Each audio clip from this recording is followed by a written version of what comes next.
suppose the main topic of conversation throughout the course of this week has been dominated by Tyson Fury. He's turned up on talkSPORT. We've obviously seen him speaking on the White and Jordan show. We saw him pop up on Good Morning Britain. I've seen him on that Piers Morgan programme as well with his wife. Everywhere you go, Tyson Fury is, it seems, this week. And he was even at Nathan Gorman's fight last night, wasn't he, in Liverpool?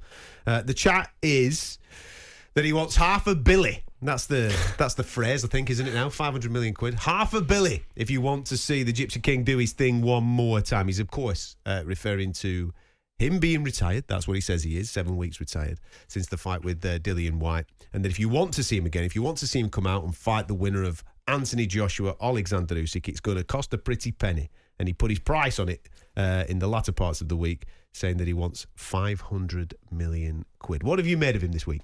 Well, I was lucky enough to have an interview with him myself. It's out there in the newspaper tomorrow, in the Sunday Telegraph, and we're going to hear from him in a minute, I think, from that interview. And I think, like you say, I heard him on White and Jordan earlier in the week. I saw him on Piers Morgan. He's got a tour to sell, 26 dates over the next 3 months, and he's going on a world tour then, isn't he? He's going to New Zealand and Australia, all these different places being organised with Gold Star Promotions. And I think they're trying to keep him busy because he's still in the gym twice a day. He's in a very good place. He's talking to me about...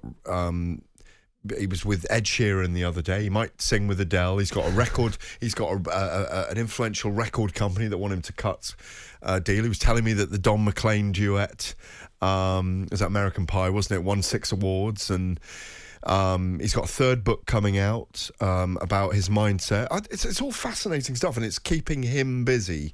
But that 500 million, most of the fans out there listening want to know if he's going to fight Anthony Joshua or Alexander Usyk or Francis Ngannou or whoever. We haven't got the official announcement yet for Anthony Joshua and Alexander Usyk. It's still headed to Saudi, 99% August the 20th, or the 13th. And he'll look at the outcome of that. The $500 million, he's deliberately pricing himself out. Like you say, he's keeping the belt for 12 months, though.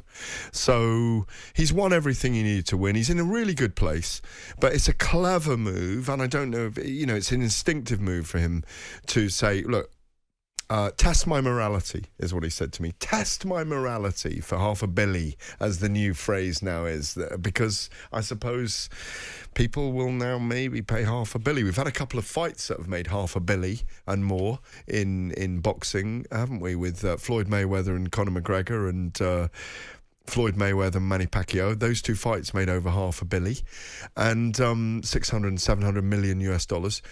But what he is, I think, setting up for is if Joshua does beat Usyk, we're still on for the biggest fight, the richest fight in British boxing history. And they're probably looking, frankly, at 60 million, 75 million a fight each. And if they do 2 fights, they probably are going to earn 150 million each, something like that. Anthony Joshua on Monday signed, we believe, reportedly, sources say, for 100 million a year, 2 fights a year, 5 years. It's a bold move by DAZN. I think the writing was on the wall, Adam, when Eddie Hearn went lock, stock and barrel to DAZN from Sky a year ago. It's pretty much a year ago. So Tyson Fury's not in the game, but he's in the game. Of course he's in the game. He's in the game. He still holds the green and gold belt. Yeah. Until he gives that up, then I'm not believing any retirement talk. But what we really want to see, we want to see him in the ring doing his thing. And as I said a moment or two ago, as he still holds the WBC Heavyweight Championship of the world, I reserve my judgment as to whether I send him out to pasture. Not just yet, for me anyway.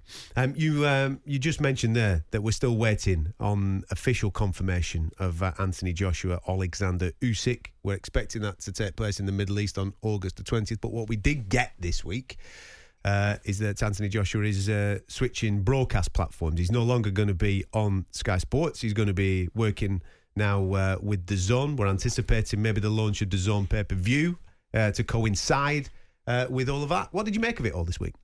Well, I thought it was sensible, and I think it's the right move, and I think it's bold of DAZN, and I think they've looked at the numbers. A lot of people might not agree with this, but in pay-per-view terms, Anthony Joshua is still a bigger seller in the UK than Tyson Fury. And And he is. He's a massive seller, and his story is still resonant. I mean, what happens with how he fights against Alexander Usyk is really important. He could lose it, but he could still... his stock could still go up. Like if he puts Usyk like down, Deontay Wilder 3 in Tyson Fury exactly. fight. And you know, and it's got to be better than that though. You know, he's. I think if he really goes for it in this fight, yes, he's going to get hit more. But I think we didn't hear from Tyson Fury there. He was quite critical of Joshua. He said that he doesn't think Joshua that he takes second best too easily. I'm not sure if I agree with that. I just think he lacks the technical knowledge sometimes, and he had the wrong game plan against Usyk. I've watched that fight back, and Usyk's uncomfortable at times. Yes, Joshua's being popped a lot early on, and but he's crouching, and he's not aggressive, and he's not commanding. He's just standing there like he's going to have a boxing match with Usyk early on, and just don't let Usyk control the space. You know, move in sharp. Usyk knows he's going to come hard at him, and he's going to, you know, find angles as a southpaw and be crab-like in that way that he crabs around people and finds amazing angles. But just go for it, Anthony Joshua. Go for it. Go out on your shield. You're being backed by DAZN. This is what I think now, that he's being backed by DAZN. They think he's a star. I mean, I'm already, you know, Adi Oladipo and I were talking the other day, Adam, and I was saying, you know, imagine Joshua and White in Lagos, Nigeria, chaos in Lagos, or you know, or Deontay Wilder somewhere, Joe Joyce, Daniel Dubois.